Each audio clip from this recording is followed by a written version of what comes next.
for which it stands, one nation, under God, indivisible, liberty, and justice for all. Thank you. So thank you, everybody, for coming. I don't know if it's easier or harder now that it's really nice and light out, but here we are. So we're going to go ahead and get started. We'll give you plenty of time to ask all of your last questions at the end, and we wish you lots of good luck later. So we turn it over to Dr. Scanlon and Mr. Carlson. I'll turn it over to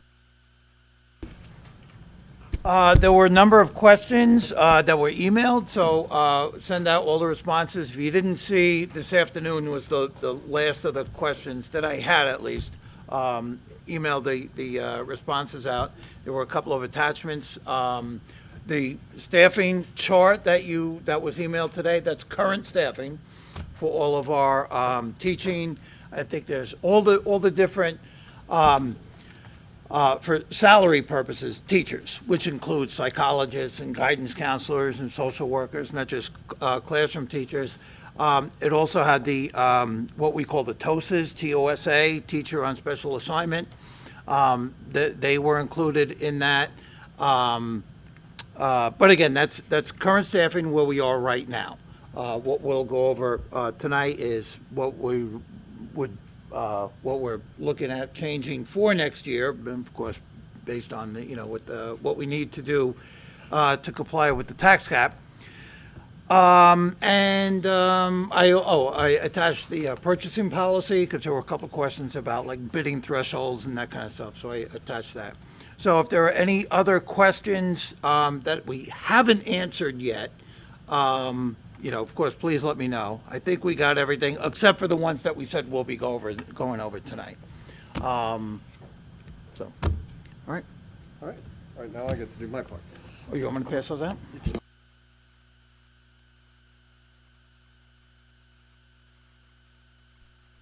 What we have for you this evening is a small packet of information with what we're estimating as the potential cuts in different areas. And then some other information regarding class sizes, which was requested, and just a follow-up from the PAC meeting of some information about the elementary schools, because I'm certain that's going to come up as well as we go through your deliberations. And this, as Jeff mentioned, this is our last meeting, so this isn't the last time we were in a communication with you. If there's things you need, we obviously can provide them. So does everybody have a copy of the small packet? So the first page describes the potential cuts in areas and positions across the district. It is stark. It has ramifications in every single area. This is not a pleasant experience or journey with all this. Unfortunately for this committee, we cannot go into the individual people for those positions because people are watching at home. And union representation in the room, there are considerations with that as well.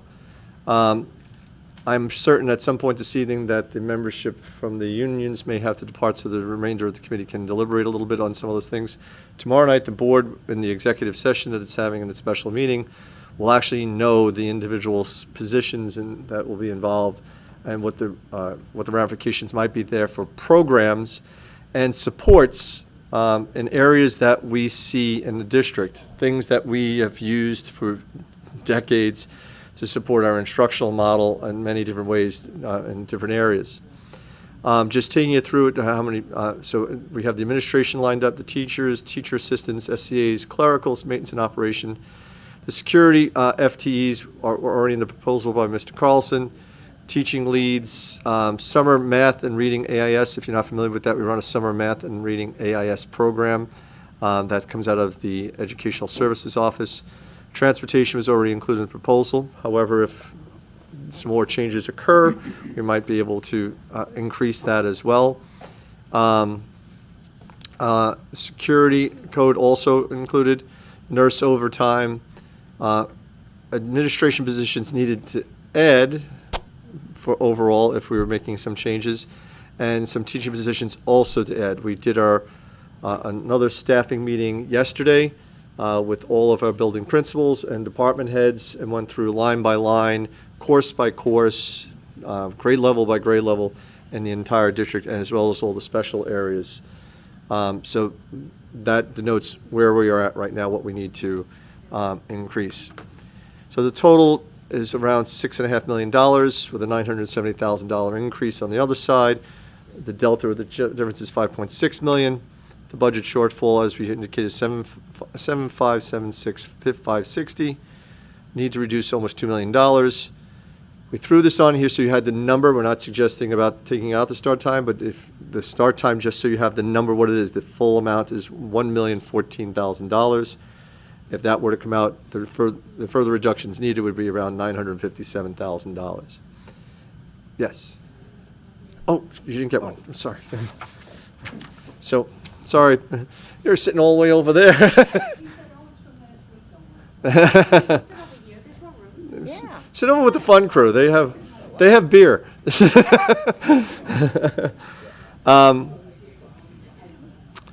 So there is a possibility, if you've been watching the state education department's deliberations and the state Senate and the Assembly, both have done proposals. The Senate proposed a 1% increase. The Assembly proposed a 0.9% increase to all districts in state aid. So that for us would be about $250,000 Above what the governor, the 2%. above the 2%. So an additional 0.9 or 1.0, which is about $250,000 to $300,000 in that range. The next page, and it's back-to-back on that one, is the budget class sizes, elementary enrollment, elementary properties. This we threw it all on one sheet so you can just have a sense.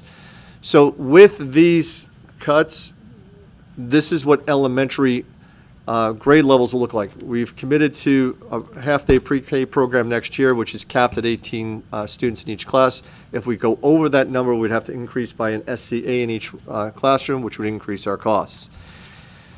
We do have a waiting list right now of about 47 students, so we're doing the analysis right now of whether or not we should open up 2 more sections, 2 18s. That would take out 36 more students out of that, off that list. But we have to weigh that out compared to what it would cost us overall. So in kindergarten, the range, this is from, so giving you from the smallest class in the district in an elementary school to the largest in an elementary school. And then the average district-wide, which is where we aim at, but ideally, we truly don't want to have classes as high as we're showing on the high end of those ranges. We are extremely high comparatively to where we have been in the past. And what the last column is the averages, class averages, which I think, Brian, you can correct me if I'm wrong, I think have been in place for over 30 years, maybe even more at this point in time. They were in place when Sam and I were hired here, so I'm sure they were much older than that.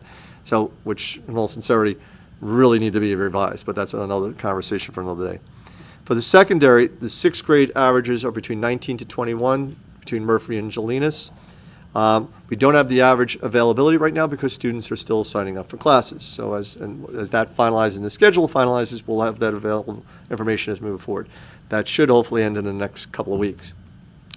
But 6th grade is still under the contractual piece, which is 26, so we're way under in that. And the reason why we did that was because with transition, these were really 5th graders coming over for the first time to 6th grade to a middle school model.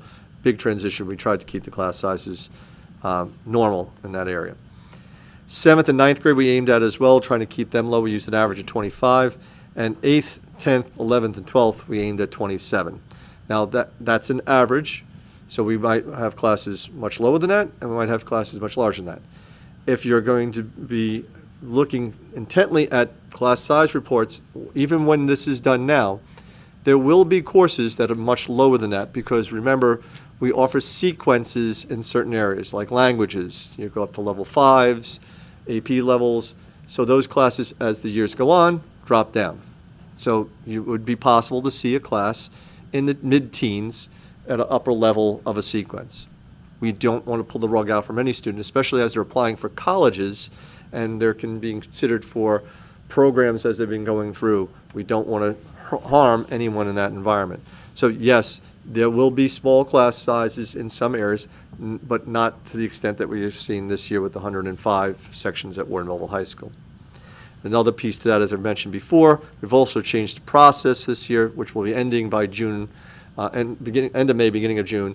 So we will not be entertaining the massive changes over the summer that we have done for many, many years because of the disruption to the sections in our budget when that occurs. And that's where the imbalancing happens, and we wind up losing a lot of staff in that regard, or gaining staff in some ways. What I gave you now is the estimated enrollments for each of the elementary schools for next year. So Arrowhead 472, Minnesota 528, Mount 418, Nassaquake 428, and Setauket 494. However, there should be an asterisk next to this. Testing has not been completed. So we test two areas in particular, special needs and ENL. So to give you an example, right now, Nassaquake's elementary kindergarten class is at 32. That's half the number it was this year, more than half the number it was this year. It was 72 this year. That's a big difference. Now, we know when testing is completed, there's going to be some shuffling. Some students may go in, some students may go out. Same for Mount. Mount's number is around 45 right now. But Mount is where our ENL program is predominantly housed right now. We are going to be splitting Mount off to Minnesota. Will be taking its students next year. But Mount, ENL, sorry, yes. ENL, the ENL students, the vast majority, close to 75 or more of them still will be at Mount. So they'll still have a large 3/4 of the program, if not more. So whatever the testing is that comes in, where those students fall, we'll judge that. So again, kindergarten testing is not done. And we do get, from this moment all the way through the summer, students transferring in. Generally, parents tend to move in large vacations. The next large vacation we have is spring break. We don't get a lot of people moving that, although of February break we got 2 new students. The most moves we see is during the summer. And we literally have students coming in on opening day registering, because some people forget that school actually starts in September in New York. I don't know how that happens, but some people do forget that. But I just wanted you to have the numbers of what the numbers will be right now, as of today. And I will guarantee you these will adjust as we move forward with that testing is completed. On the opposite side of that page is information that we'll be sharing with the PAC on Thursday night at their meeting. It was reversed last week. PAC was first and BAC was second. This week it's BAC is first and PAC is second. We're not favoring either group, obviously. So these are the considerations, because we've had it mentioned a few times about closure. Furthest. Furthest. I don't know where that term came from. Who put that in? Furthest, it should be furthest east, not furthest. Sorry. It's been a long day. So age of the buildings in one column, square footage in the other, property, that's in acres, how big each of the properties are. So, and then driveways, why that's important is I'll mention in a moment. And then other than furthest, some other considerations that if this were to come down to a discussion at some point in time, everyone must consider. So let's go with age. Setauket's the oldest building in the district, right? Square footage. Arrowhead's the biggest, Setauket's the smallest. Property, Mount has the largest piece of property, but remember 50 acres of that is the preserve where the third junior high school was supposed to go. Setauket has a large piece of land, right? If you've ever been over to Setauket, right by the M.S. Clark Library right there, there's a large piece of land. That's where our facilities department used to be years ago. This does not, notice I didn't put the property that's on Hawkins Road or the properties that the PAC is considering, the 2 acres over here, North Country facing 25A, and the 5 acres by the Nichols Road building. And we talked a little bit about the valuation of that from the committee. So other than the furthest, the Arrowhead is the furthest east in the district. The furthest west would be Mount. So it's 2 ends. If you literally have tried during the day to transverse going from one building to the other, and I've done this a few times, it depending on if you hit it at noon, when lunchtime is hitting, it could take you 20 minutes to 40 minutes to get across town to see both schools. Minnesota only has 1 gym. What that does is it limits our scheduling possibilities. All the other 4 elementary schools have a gym and a mini gym. So it creates a scheduling dilemma sometimes for our staff when we do that. Nassaquag, as we've all fully acknowledged, has had flooding mitigation issues for a long time. So within the bond itself that we were proposing, there was a lot of pieces of that bond that were going to help offset some of those issues over at that property. And then Setauket is an age issue. I didn't want to list all the issues because I feel like I'm describing myself when I say this is aching, that's creaking, and that's broken. So, and some stuff just doesn't work anymore. So that's sort of what it feels like at Setauket. It's showing its age. It has, and it's not to the fault of anyone in district of trying to keep it up. The building is just old, and you know, that old, and even with extensions on it, it's had issues over the years. The auditorium roof is just one prime example of some of the things we have to be concerned about. As a person, and Jeff has been with me, as well as Jason Gresky, we've walked from the attic to the basement of every building in this district to see what issues there are. Right now, Nassaquag is the newest as far as equipment goes because of all the flooding damage that we had there. However, we got some good news that the FEMA team that was here is going to provide some funding back to offset some of the costs of that. What that amount will be, we have no idea yet. We hope we'll hear soon from them about what that will look like. So there's all the information we can provide on these topics for you at this moment in time. I can take questions on any of the issues on these sheets gladly. Just please understand that I cannot get into detail about who does that mean. I just want to say, I'm pretty sure I heard you say, I don't know if it was Coffee with Kevin or one of the other events. That Next time it's going to be bourbon with Kevin. I'll be glad to join for that. But it seems like FEMA may also offer additional mitigation for future storms and things like that, not just covering the past. Yes. That's correct. That is correct. Let's hope. Yes, knock on wood. Any other questions? Mr. Das? You mentioned here, these are the ranges, these are the target ranges with the effect of the reductions? These are the ranges right now with the reductions we've described on the first page. Okay. So, So in some cases, you know, you're describing a range, some of these are like 27 at the second grade, or 27 in 8, 10th, 11, 12. The contractual number here is 25, 26. What is the financial implication of that, like when some of those sections go over? so the contractual average is based upon the average, not the range. Ah, okay. So it has no implication. We are under the contractual average. However, and Brian and I will agree, because I'm watching him over there, he's already moving for the microphone. It's still not ideal. Yeah. No, to me, in this day and age, for a district of this caliber, to have 27 in the second grade is some of my friends in Hebrew would say, an ashanda. It's a travesty to have us thinking about that. The financial circumstances of where we are right now. If we were to gain any funds in any capacity, and I've indicated this multiple times in meetings, our target would be to restore as many as the primary level teachers first, then work our way up through to the intermediate level, which would be 3, 4, 5, as a target to get those classes in a reasonable range across the district. The issue for us right now, because of having 5 elementary schools and a smaller population, there was a time here in Three Village where we were running 7, 8 sections in a grade level in one building because of our size. We are not there anymore. The most we're running is 4 in any particular grade level, which is almost half in some regard in some buildings of where we were a few years ago. Does give, again, cause for people to pause and talk about, all right, what do we do next? Understandable. But as I said, these numbers that you're seeing here with the size of the enrollments will fluctuate based upon the testing completions as students come in and the kindergarten is completed. Thank you. Yep. Anyone else? Certainly. Can you just take through a couple? I'm sorry, my mic, I thought it was on. It's okay. What are the 10 administration positions, net reduction? I can't describe that here in the meeting because it's individual positions that, it could be a range of things. So we're still. Even just in generalities, not to even put, but you're saying that there's 10 positions that are potentially 10 positions being cut. from the administrative union?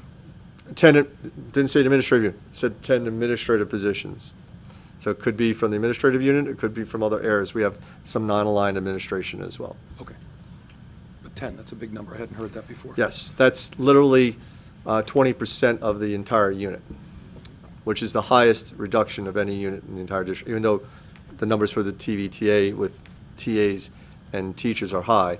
That's a very high percentage number to be considered cutting. What does delta mean? The difference, basically. I thought it was specific. It's actually a triangle at the end of a You're river. not a math teacher. I guess not.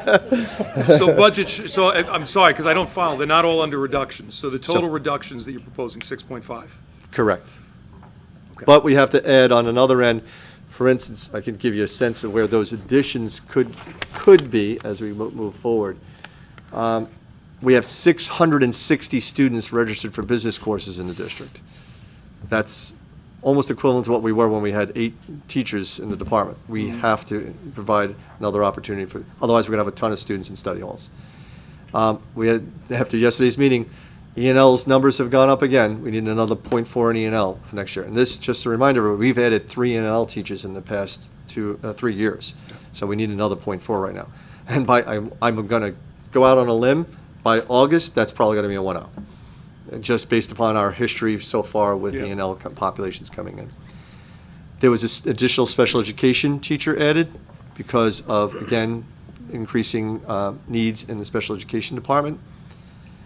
2 STEAM teachers, which are really coming out of the 6th grade teaching population. It really is a wash there. 1 grade 6 elective teacher, and then a literacy coordinator for the district. So based on this, we're still 950,000, give or take, away. Right, so. And if start time dropped out, we would meet the financial burden. No, we were actually 1.9 million away, and Oh, with start start time time is coming a out, it reduction, drops to yeah, okay, I'm 957. sorry. So if we get the state aid, it would drop it to about another $250,000 to $300,000.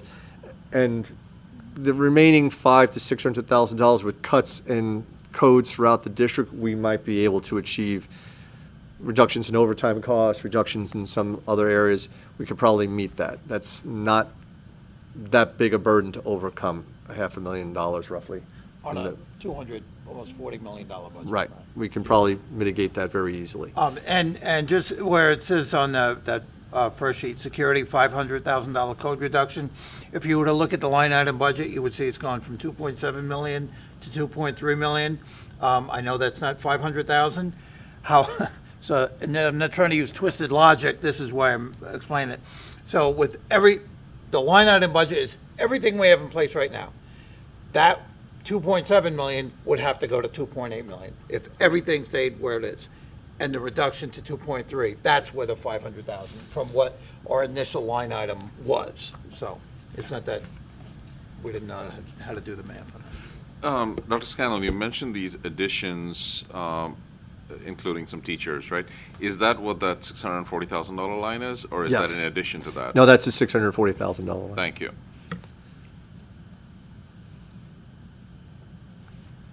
And we use for a teaching position, if we're accessing someone, now remember it's a junior person, and if we're adding a position, that's a new person. So it's low-level salary, but then there's also the benefits, the Social Security on that, the retirement system on that, health insurance. So we use $100,000 as an average for a teaching position.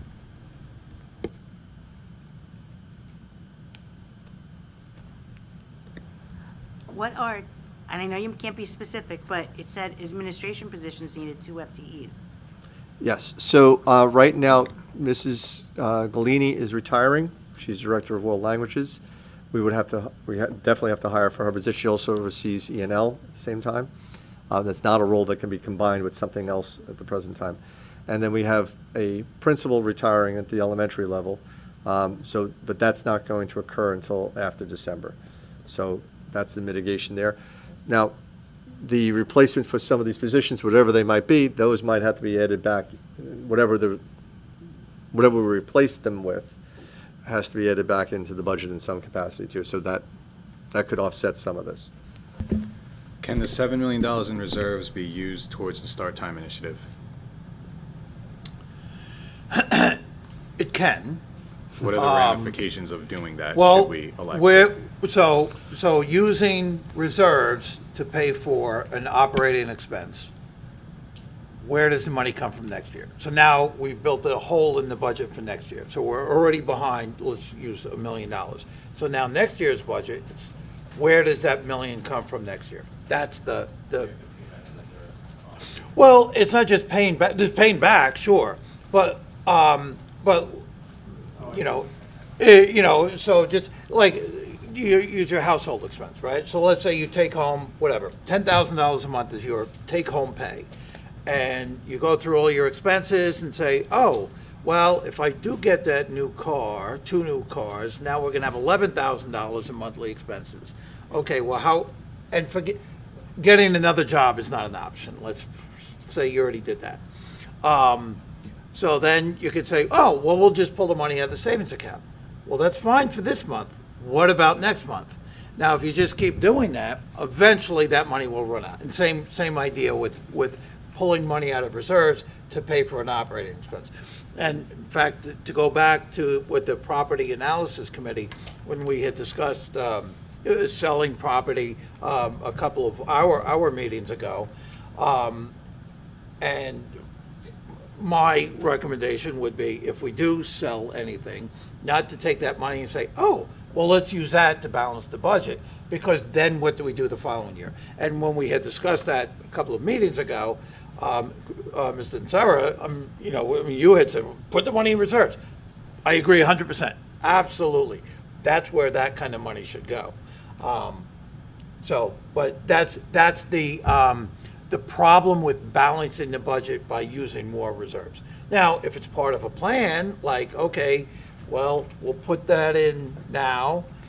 Next year, we'll use half that, and if we need to cut more positions, okay, and then the year after, cut the remaining positions. But one way or another, we'd have to come up with that money the following year. So to remember that the start time is in the present budget. The budget you received that Mr. Carlson distributed, it's there already, because the board approved that. The board has not taken that out. So we have to account for that, because that's my bosses on the board. They direct us, this is where the money's gonna go. That's what we have to account for. So it's in the budget right now. I know one of our board members at the board meeting a couple of meetings ago suggested taking money out of reserves. That's a suggestion from that. The board has to agree on that. So at least 4 of the board members have to vote in favor to do that. It solves the problem for 1 year. What does it do for the next year? So perhaps, as Jeff said, if the properties are sold, it could be designed, if they're sold in time, to offset that for the following year, if it sells in time.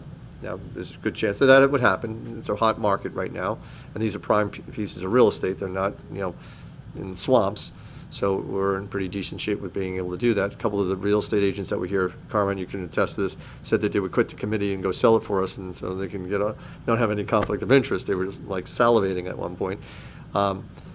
And that might bite us the time to get to the point, as Jeff has been mentioning, about potential large-scale retirements, not just within the teachers, but across a lot of different units of the aging, I shouldn't say that, the experienced staff that we have. As we get better with wine and get older with some of this, we do get some staff that are going to retire. And we average about 60% of the eligible people that retire each year retiring. So we're looking at a pretty big number for first eligible next year, 75 teachers alone there. That could be a substantial amount of savings. And hopefully we don't have another situation where we have another $5.1 million hitting us in between the eyes. And it's going to go up. Health insurance goes up every year. It hopefully doesn't go up that much. And the health insurance planning is looking to do things to offset their costs going forward with pharmaceutical companies that they're looking at. So my hope is that would change and we wouldn't be hit as heavy. But if it doesn't happen, we're just basically kicking a can down the road. It's going to catch up with us at some point in time. And at the same token, perhaps even at that point, a year or two from now, the picture of what our enrollment will continue to look like, elementary-wise, secondary-wise. Just to let you know, the elementary enrollments are my biggest pain in the sense of that how much that does hurt us. But the secondary right now, while it is painful, the majority of the secondary, not even a majority, every one of the pieces here is because of declining enrollment. We would have had to have cut that down no matter whether or not there was a budgetary crisis or not. We just don't have need for that many people in some of the departments because we don't have the numbers of students in those departments to be able to do that. Just have a question. Certainly. So here, about the 6.5 million, how many contributed from the retirement? The retirement number, Mr. Carlson put in the original budget already. So this is not from the requirement, it's from the actual cut. Correct. And that's roughly what's the percentage of the total headcount? Total head count, total staff? Yeah, total. The number of staff. retirements? No, here, about the 6.5. It's about 80 people approximately that we're referring to, 80 positions. So we have 1,400 employees. Can I ask, you talked about the additions for the administration positions that were needed. Those 2 positions that are being replaced, are those included in the 10 positions that are being reduced? So like this 670 Yes, line includes that- those yeah. 2 people, the retiring? Yep, that And then the includes- 330 to replace them? Okay. Right, that includes the cost So the difference savings. would be like 379, okay. Right, Got right. it. And we can't tell anything else right now because we haven't fully worked out with the administrative unit what that's going to look like yet. Okay. Thank you. Any other questions? Sorry. I see this is significant cuts. I have a question this afternoon. Have the school already exhausted or looking at cost savings, maybe leveraging third party, so we save people, cutting other costs? Or you already exhausted that? We've pretty much cut most of our codes to the bare bone. Okay. I see. I see a lot of parents kind of thinking start time later, start this year, but it's a surprise if we table those out. So what's kind of a long-term plan for the start time later? This Again, initiative? I've said right from the beginning, the importance of it from my standpoint, I do see that it is a significant issue from a health standpoint and otherwise. I would love to have them, if we had the money for it, I would love to see it in place. When we first voted with the budget, on this topic, I said to the board, we don't have the money, and that was before we even knew this was coming. We kind of had a sense that this was coming.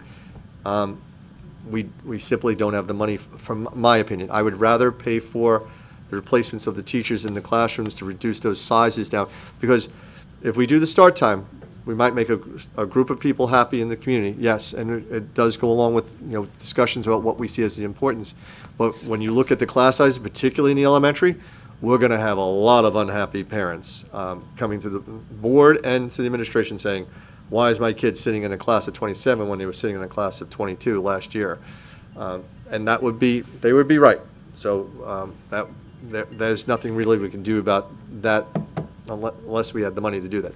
I personally, not a criticism of our board member, I would much rather that statement have been made of, I'd like to take $1 million out of reserves to restore staffing in those areas, knowing already that the start time is already in the budget, than to have said, I'd like the $1 million to come out to keep the start time in the budget. That would have been probably a lot more palatable, certainly to the folks around the table here, and perhaps others at home. $1 million would have saved 10 positions, teaching positions, which would have been our primary target, to try to, particularly in the elementary. You're looking for intentions. I can tell you, the board also clearly demonstrated our intention that we see the science, we agree with this, it's a priority, we want to make it happen. So if it turns out we can't make it work for next year, I could honestly say I believe we will heartily try to resume it next year for the following year to make it work. Heaven knows what we can do, but I think that would be our intention. I think it's safe to say that would be our intention. Okay. And perhaps even with enrollment leveling off, there may be even more savings for us overall. And as I said, those potential retirements coming up, that could be a way to mitigate some of the costs as we move forward. But we do need to look further at a 5-year plan going out, knowing what we're doing. We have 4 more units we're negotiating for this year? Well, yeah. 4 more units are still in negotiations for this year. And we have other contracts that are coming up next year. So it's going to be a primary issue for us when we go into negotiations to talk about our financial circumstances and everyone.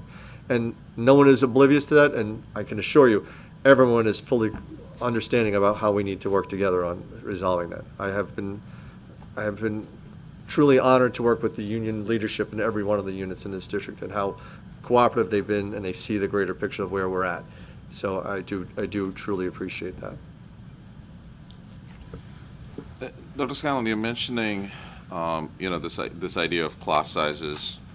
Is there a sense of prioritization, right? So you're talking about an impact. You're saying it's about these like 80 people you said being affected. Approximately, yes.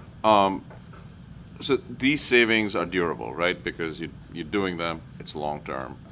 But if we were to look at, is there a sense of prioritization that says if we were to say keep 10 teachers, right? And I know you can't discuss people today, but is there a sense of prioritization of saying, okay, if there's 10 teachers that would address the extreme circumstances that are being caused in the ranges here, what is that amount, right? Is that $500,000? Is that $1 million? Is it $2 million?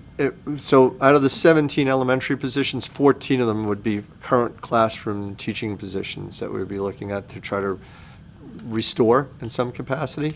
That's about $1.4 million as a consideration. Now, we try to work with the building principals. So I would say, okay, we'll look at a number. I'm saying primary level teaching positions first to try to lower those sizes. However, a principal might come in and say, hey, look, I get that, but my primary level's right at the average, but I have a 5th grade class in one building that is astronomically high, and it's going to be an issue because of the composition of the class. Not saying they're bad children, but sometimes you get an intermingling of students, and we need to prioritize what that class might look like. Whether there's a high degree of students with special needs or a high E&L population there, I would try to work with the principals and the teachers in those grade levels to identify, is that a bigger priority for that intermediate level over the primary level in that building? And that really has to come from the knowledge that the teachers and the administration have of the composition of the classes that are before them. So while I could say, oh yeah, just push them all to the primary level first and then the intermediate level, the greater priority might be for a single intermediate level class in a particular building because of the composition of that particular grade. So you have gone through that analysis, and if I'm hearing you right, you're talking about 15 teachers? 14. 14. You had mentioned before a number of about 100,000, so does that mean the impact is $1.4 million? Correct. Okay. You've also indicated there's a high number of retirements coming out, and I think if we had looked at the numbers the last time, the durable savings from replacement of an experienced teacher is about 100,000. So that tells us that if 14 teachers were to retire next year, At least, yes, yeah, right? yeah. We If cover 14 it. teachers were to retire, I find it hard to believe that 14 teachers wouldn't retire over next year or the year after. Especially when it's 75 that are first eligible. And we average about Right. 60% of the eligible teachers to retire in a particular year. So I think it should be considered as to why we wouldn't, if, and I'm not saying address every teacher, but if there's a range that we define, the building principals, you, or this committee decides, look at what addresses the extreme range. I don't think, taking a class to 27 at that level is rather effective for the students or the teachers. Agreed. And if there's an amount, why wouldn't we fund it from reserves for a year or two if we think that? Say that again. Because that is. Someone cover Carmine's ears too. That's fine. Look, we have to be fiscally prudent, but it shouldn't come as an impact to the students either, right? So in that case, would the committee, the board, consider taking that out of reserves if we know that that's a short-term impact? Well, I never want to speak for the entire board, but I don't think there's a single idea we won't listen to at this point, right? 80 people's a lot of people. The impact to our kids is huge. Yeah, we'll consider anything at this point that we can make work. And again, if that's the recommendation from this committee, the board will listen to those recommendations and consider all possible. I don't want to speak for the committee, right? No, of course. We'd have to go into deliberations and see, but Right. if the impact is that severe, and we do want to preserve, I think, teaching positions that affect the students to that extent. Especially the youngest students. Yeah, so And that's I just- think the frontline teachers, we should talk about. I think there also may be, I can't remember if I said it during the committee last time or if it was during the, after you guys left, but maybe there's an opportunity where we split that, where, okay, we keep the most sensitive staffing, and then we go $500,000 into the reserves. Or maybe we let the appropriated funds dwindle a little bit for the following year, and we don't even have to touch the reserves. Not that I want to see those go up either, but you're assuming that there's $3.5 million that we're not going to spend this year, so you can fund next year's budget. Not exactly, no. As I said, I think it was when I was going over the revenues. In a perfect world, yes, we would absolutely have that, with $3.5 million in appropriated fund balance left over in this budget. I can't say that there will be that $3.5 million. So chances are our reserves would go down somewhat next year because of that. We may not have that whole $3.5 million left in the budget unspent. If all goes well, sure, we will. But I can't say that it absolutely will happen. So I know I asked a million questions right at the last minute, and I okay. apologize, but I also kudos, Jeff, you came through and you gave me a buttload of data at the last minute. So I've barely had time to review all of it, but one of the things that I was working my way through, and it came up at a previous meeting also, asking about not only the co-curricular, because that was an earlier discussion, but also athletics. Do we have any sports that are underrepresented? Are there any that don't have that many students participating, other than bowling? Right, we remember, we also work combined teams with other districts, so if we have a low number and we combine with another district that has a low number, we have a split team in some regards. So all of our teams, present teams, we use the 15 or more priority, are all at that mark, healthily at that mark. So we're in good shape that way. The same caveat, the same directive was given for clubs, to look at the clubs. The clubs, remember, are decided really towards like the end of the year, beginning of the year. There's a committee that works together to decide which clubs go forward. So that we'll see that happen. But in all honesty, with the amount of money we're talking about, we're talking maybe a few $1,000s, maybe $10,000, $20,000. It's not going to be as significant as we might perceive it to be. If we want to say, no, we're going to cut, and again, that could be a recommendation from the BAC to the board. We should think you should cap the number of clubs at the high school at X, whatever X is, and no more than that. And we have to go through let's say it's 40 clubs, the top 40 clubs, and everything below that is cut, regardless of them having 15 or more students in them. That's a bit draconian. People would accuse this of being draconian, but that's a possibility. That still may only save between $20,000, $30,000, $40,000. It's the stipends aren't astronomical for some of those things.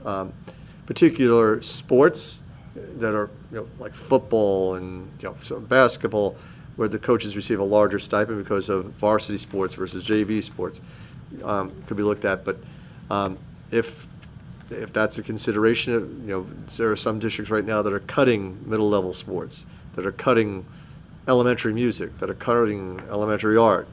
I would not suggest, given the nature, if we're talking about cataclysmic change from an educational environment, that would have a cataclysmic change from an educational environment, what we look like and what we value.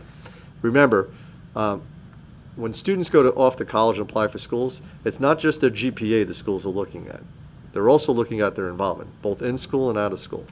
If we take away opportunities that students are currently involved in, it's going to be difficult for them to write on a college application. I was part of this organization for 3 or 4 years, and then my district ran out of money and cut out the organization, despite us having 100 kids in it. And that's the admissions counselor is going to look at us like we're 6 heads. So, but we do this already. Before we even started this process with the BAC years ago, we started culling down a lot of those clubs and reallocating in different areas. So we don't sign off on anything that doesn't have that number of students for a new club coming in. But the most important thing is we need to look at sustained attendance. If they have 15 on paper, but only 3 kids are showing up, that's the thing we have to really mitigate. Right, and then kind of a follow-up question was, I was asking about, how, I'm looking at individual line items, I'm looking at like the ones that stand out, like this is all course. just analysis, and it's not a recommendation. it's Absolutely. just Understood. Bringing my focus to something. Of course.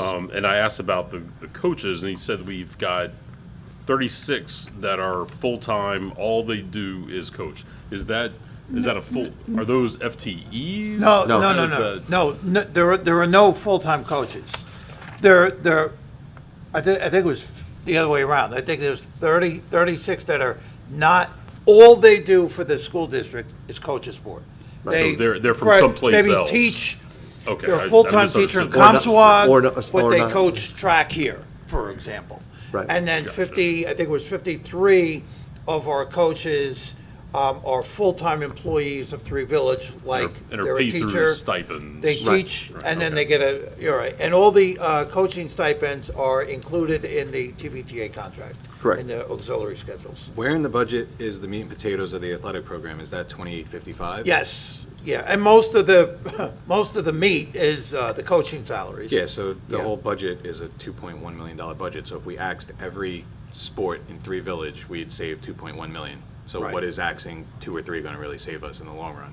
Nothing. It's not a lot, and as Kevin mentioned, some years ago, when we had to make all those cuts back around 2012, we used to have bowling, that was cut back then. I can't remember if there was any other sports cut back then. There might have been a couple, but, We also have to be careful with that too, because we were under yeah, Title IX. Title IX. Yeah. So, everything else is getting cut in Washington, Title IX is not. So we have to be careful with equity in sports. If we're offering teams to one gender, we need to offer them for both genders. So that exceeds anyone's authority. I would take an act of Congress to change that one.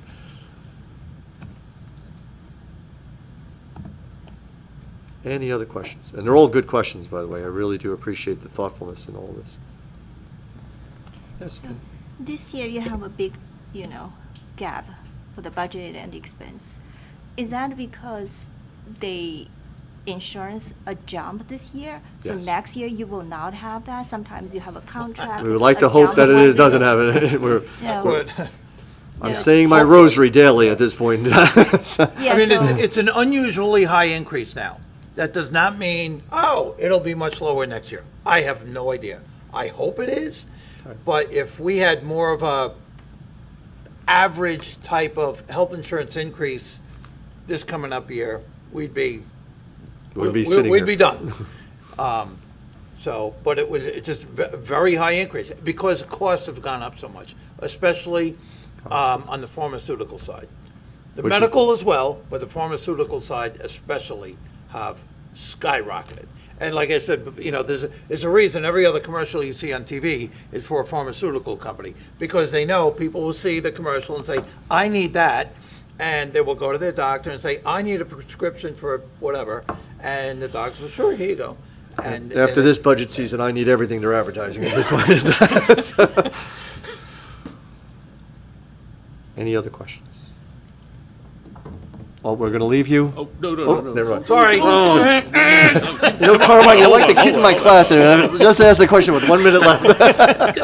All right, so there's a you're saying there's a $5 million increase in healthcare, Correct. right? All right, so that's $5 million. Now, is that after the employees have contributed their 20%?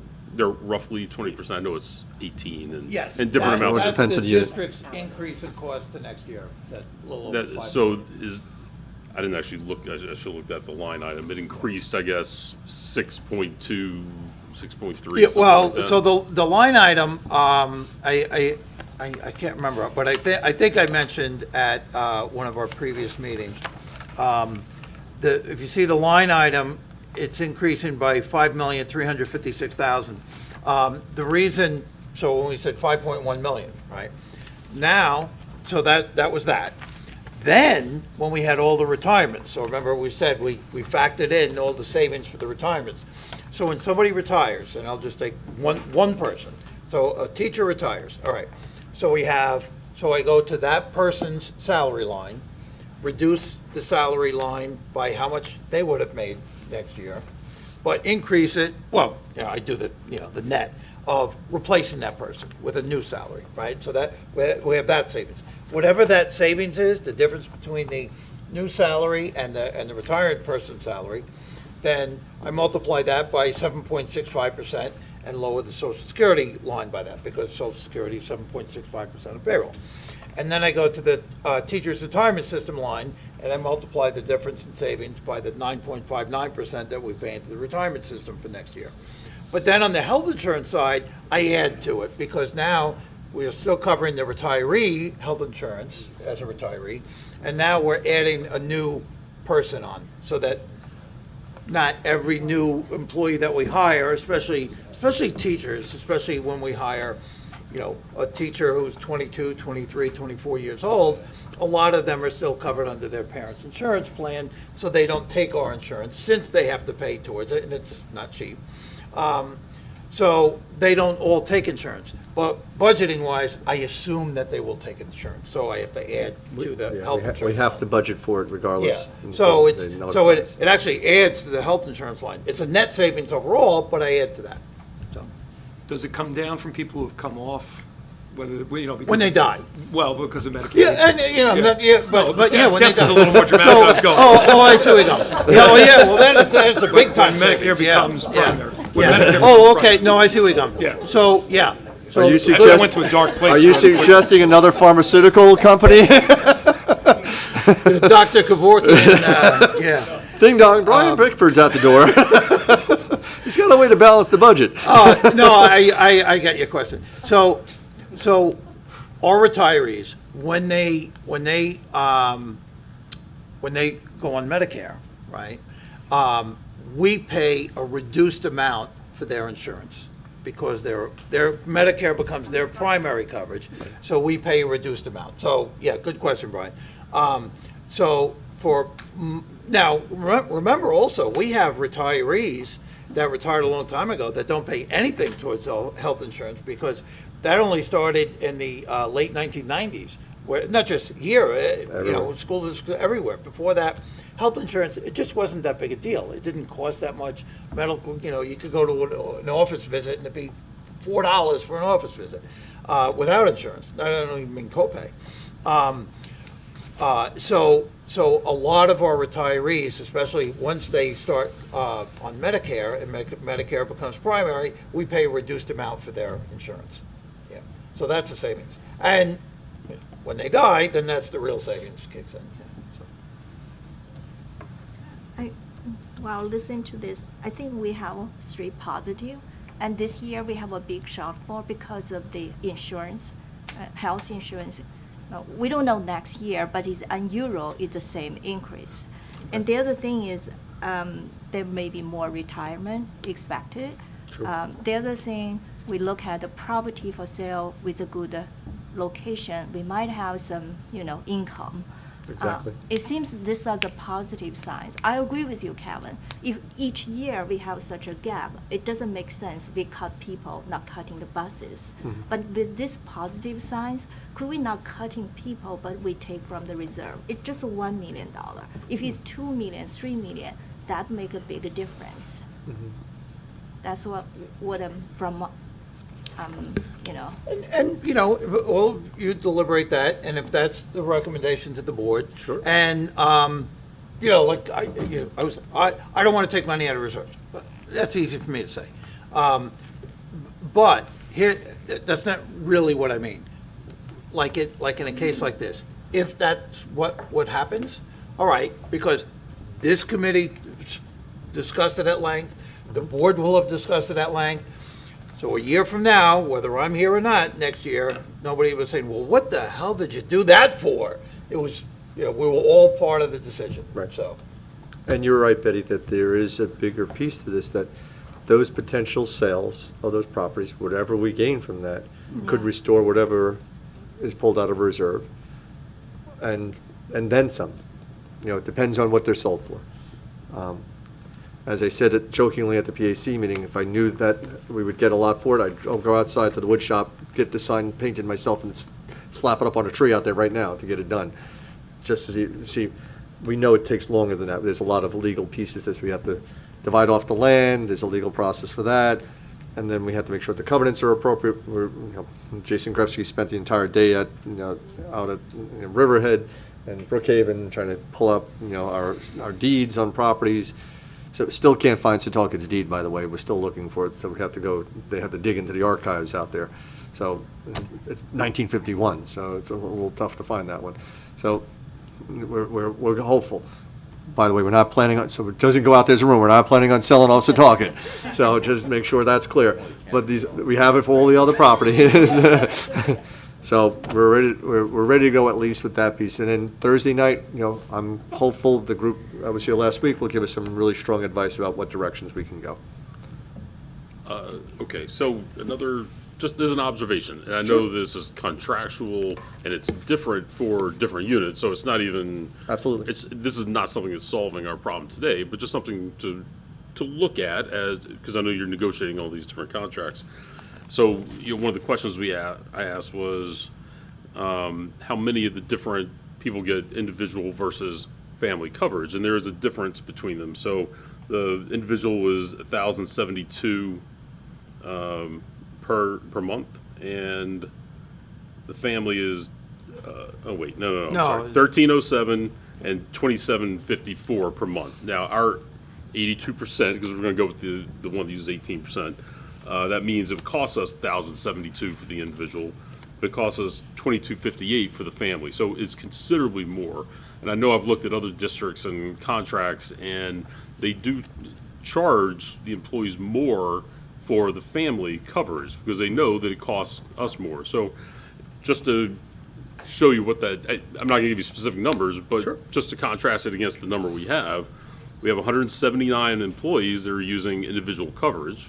And there's 580 with family coverage. So that is a much bigger nut multiplied by 580.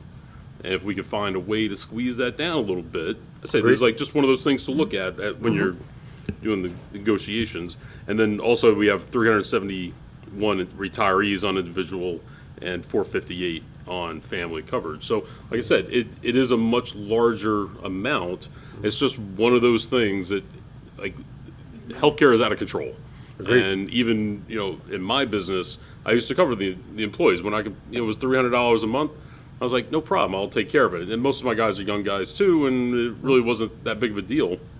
But as that expense started creeping up, it's $1,000, and there were different people that needed different types of coverage. Some of the, I have the luxury of a smaller staff to kind of go around and say, okay, we want this plan and this plan based on the needs of the people that are there.